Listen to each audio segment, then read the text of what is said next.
je voudrais revenir au niveau de l'infrastructure. Et justement, je crois que ça rentre aussi dans l'histoire de l'innovation.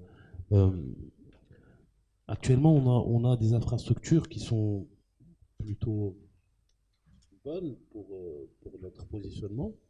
Euh, mais je pense qu'on est quand même un peu en retard sur la nouvelle technologie qui arrive.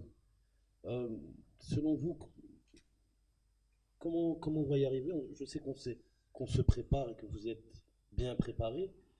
Le top départ, il est prévu pour quand? Alors, si vous parlez de la 5G, Oui, bien sûr. puisque j'imagine que J'ai pas parlé de 5G, moi, j'ai rien dit. c'était ça la question derrière. Mais avant de passer avant de passer à la 5G, j'aimerais quand même rappeler ce qu'on a aujourd'hui, en fait, ce qu'on a aujourd'hui et comment on l'utilise. Aujourd'hui, on a, et vous l'avez dit, on a une bonne infrastructure haut débit et avec une bonne couverture. Je m'explique. On a une infrastructure 4G qui aujourd'hui couvre l'ensemble du territoire national, hein, tout opérateur confondu.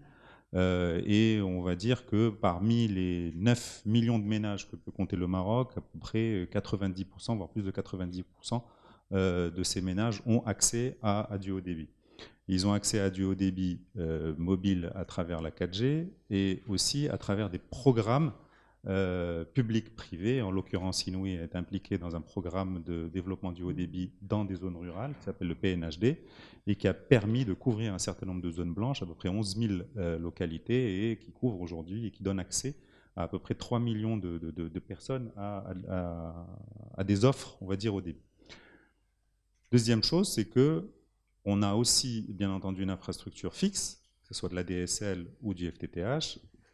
La DSL était effectivement, on va dire, opérée principalement par l'opérateur historique et puis qui a été ouvert, et aujourd'hui ça a permis d'accélérer effectivement l'accès fixe au débit des foyers marocains dans un certain nombre de zones principalement denses, urbaines et périurbaines.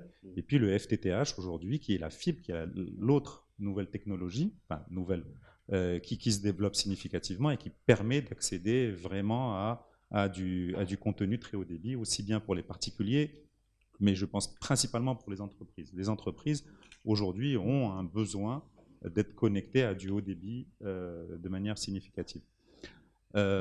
Aujourd'hui, il y a un programme de déploiement de cette fibre, encore une fois, principalement dans les zones denses, et puis après, on verra, et moyennement denses, et puis il y a aussi une volonté de le généraliser sur l'ensemble du territoire, mais ça demande aussi d'autres prérequis, que ce soit financiers, réglementaires et autres.